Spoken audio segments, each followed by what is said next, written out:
달콤한 말씀, 행복한 하루. 오늘도 하나님 말씀 앞에 오신 강서공동체 여러분 환영합니다. 오늘 말씀은 창세기 22장 1절에서 10절까지 말씀입니다.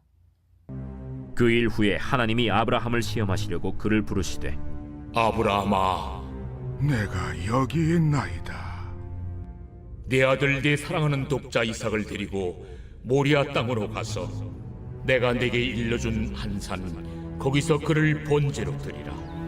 아브라함이 아침에 일찍이 일어나 나귀의 안장을 지우고 두 종과 그의 아들 이삭을 데리고 번제에 쓸 나무를 쪼개어 가지고 떠나 하나님이 자기에게 일러주신 곳으로 가더니 제3일에 아브라함이 눈을 들어 그곳을 멀리 바라본지라. 이에 아브라함이 종들에게 이르되 너희는 나귀와 함께 여기서 기다리라. 내가 아이와 함께 저기 가서 예배하고 우리가 너희에게로 돌아오리라.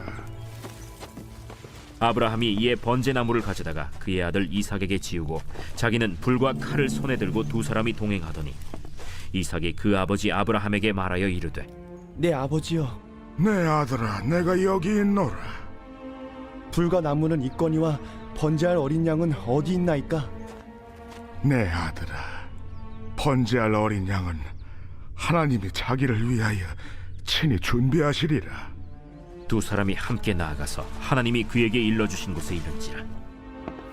이에 아브라함이 그곳에 제단을 쌓고 나무를 버려놓고 그의 아들 이삭을 결박하여 제단 나무 위에 놓고 손을 내밀어 칼을 잡고 그 아들을 잡으려 하니 오늘 본문은 어쩌면 창세기에서 가장 극적이고 가장 신학적으로 중요한 이야기 중 하나일 것입니다.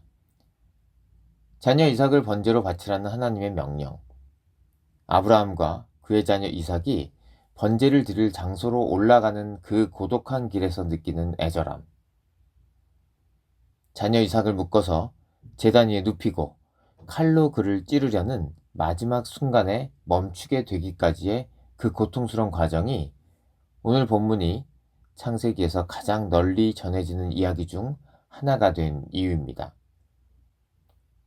그렇지만 이 이야기는 그 이상의 의미를 가지고 있습니다.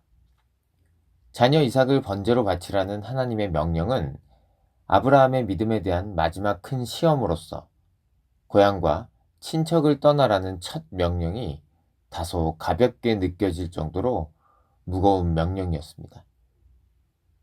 우리는 지금 제3자로서 지켜보고 있지만 당사자인 아브라함에게 이 명령은 감정적으로도 신학적으로도 무시무시한 명령이었습니다. 100세 때 얻은 자녀의 생명을 자기 손으로 끊어야 하는 잔인한 명령이었습니다. 또한 하나님의 모든 축복의 약속이 성취되는 것 역시 이 자녀 이삭에게 달려 있었습니다. 아브라함은 자녀에 대한 사랑과 하나님에 대한 순종 사이에서 너무나 괴로웠을 것입니다. 번제의 장소인 모리아 땅으로 한 걸음 한 걸음 발걸음을 옮기며 폭풍처럼 휘몰아치는 고통과 두려움, 그리고 하나님에 대한 의심을 억누르며 아브라함은 결국 하나님의 명령에 따라 자신의 자녀를 바치기 위해 칼을 들었습니다. 칼을 든 순간 아브라함은 자신의 그 어떤 소중한 것보다 하나님의 명령이 가장 위에 있다는 것을 증명했고, 그 순간 하나님의 테스트는 끝났습니다. 아브라함은 테스트를 통과했습니다. 하나님께서 미리 준비해 두신 순양 한 마리가 이삭 대신에 번제로 드려졌고, 천사는 아브라함이 행한 하나님의 명령에 대한 순종으로 아브라함이 하나님을 경외하는 자임을 알았다고 인정했습니다. 또한 하나님은 아브라함에게 한 약속, 즉 무수한 자손과 땅의 획득에 대한 약속, 그리고 아브라함이 복을 받고 또 아브라함으로 말미암아 세상의 모든 나라가 복을 받게 되리라는 약속을 완벽히 보장하셨습니다. 그 순간부터 하나님께서 아브라함에게 한 약속의 성취에 대해서는 의심의 여지가 없습니다.